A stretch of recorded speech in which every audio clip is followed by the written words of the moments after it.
Bienvenue dans ma cuisine d'été. Les beaux jours sont de retour, j'ai réinvesti les lieux. Ce soir, nous allons faire une pizza party. Dans un premier temps, je vais vous faire voir comment je réalise ma pâte. Il n'y a pas besoin de beaucoup d'éléments pour faire cette pâte. Il me faut 1 kg de farine, type 55 de préférence, un cube de levure de boulanger, 60 à 70 centilitres d'eau à température ambiante, 18 g de sel et 2 à 3 cuillères à soupe d'huile. Dans un saladier, j'ai versé mon kilo de farine auquel j'ai rajouté les 18 g de sel et je mélange le tout. Alors il faut bien mettre le sel avec la farine et surtout ne pas le mettre en contact de la levure.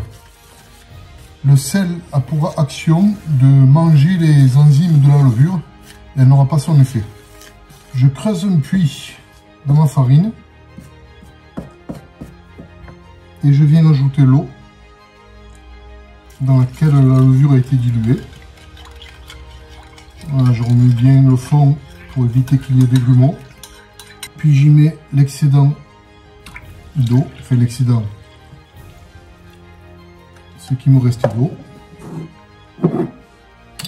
Et puis au pif, voilà, je mets 2 à 3 cuillères à soupe d'huile.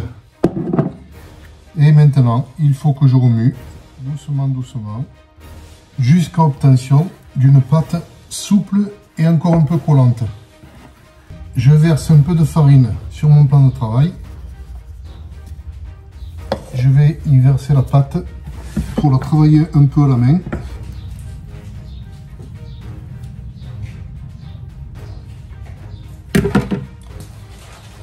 Je vais lui donner un aspect maintenant beaucoup plus lisse. Je la travaille un peu. Voilà, je la plie. Je la replie. Je l'écrase. Je la replie. Et ainsi de suite. Et ensuite, je vais la laisser reposer.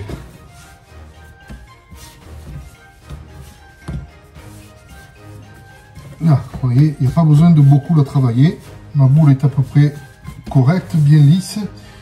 Pour la laisser pousser sans difficulté, je vais partager ma pâte pour la mettre dans 2 saladiers. Et au moins, elle aura toute la place de se développer. Je mets un peu de farine dans chaque saladier pour éviter qu'elle ne colle lorsqu'elle va monter. Puis je la sépare en 2. Je reconstitue 2 jolies boules que je replace dans les saladiers. Et voilà, il ne reste plus qu'à les laisser reposer. Je vais les couvrir d'un torchon et minimum 2 heures, voire plus. Pendant que ma pâte pousse, j'ai préparé mes garnitures. Alors, j'ai fait revenir des oignons et des lardons. Ensuite, j'ai fait revenir des tranches d'aubergines que je mettrai avec de l'ail et du basilic. J'ai fait revenir des fruits de mer auxquels j'ai rajouté une persillade. Puis j'ai découpé du fromage de chèvre et du roquefort pour faire la 4 fromages, à laquelle je rajouterai emmental et mozzarella. Et là, j'ai sorti une sauce tomate de mes bocaux que j'avais préparée avec les tomates du jardin l'année dernière. Voilà, après 3 heures de repos, la pâte a bien gonflé. On voit qu'elle est bien aérée. Je vais pouvoir commencer à préparer mes pâtons. Allez, on récupère nos pâtes. Qu'on verse sur le plan de travail.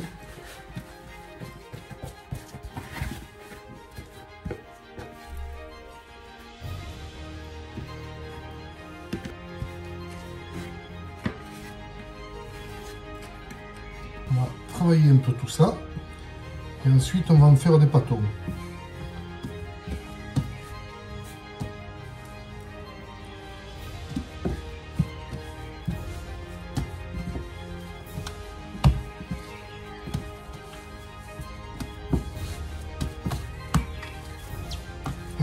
Comme ça, on fait bien rentrer de l'air.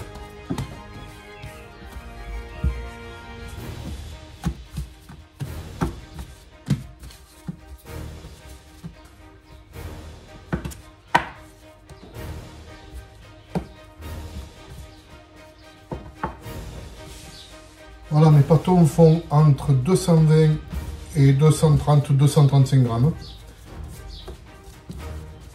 Donc je les retravaille individuellement. De toute façon, je vais les mettre encore à reposer et ils vont encore gonfler. Je vais constituer une jolie petite boule que je vais mettre au repos. Et voici. Tous les pâtons sont constitués. Je les ai mis dans ce récipient enfariné. Ils vont reposer encore 1h30 environ. Et comme tout à l'heure, je vais mettre un torchon humide par-dessus pour éviter que les boules ne sèchent. Voilà, les pâtons ont bien poussé. Il ne reste plus qu'à confectionner nos pizzas.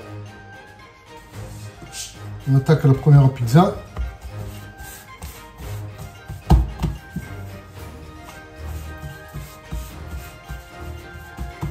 Voilà, la pâte est suffisamment souple. Il n'y a pas besoin de rouleau, mais on peut également la passer au rouleau. Elle gonflera un peu moins, c'est tout. Donc si on l'aime bien fine,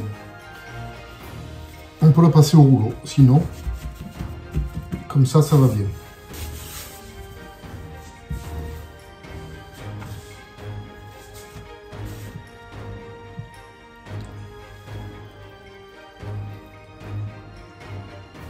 Les aubergines, la mozzarella et à la fin de la cuisson, on y mettra l'ail et le basilic. On enfourne et on laisse cuire. Je vais y mettre 2 gousses d'ail que j'ai préalablement hachées. Et on va la remettre au four, juste 1 minute. Voilà, voilà, là il y a un peu grillé.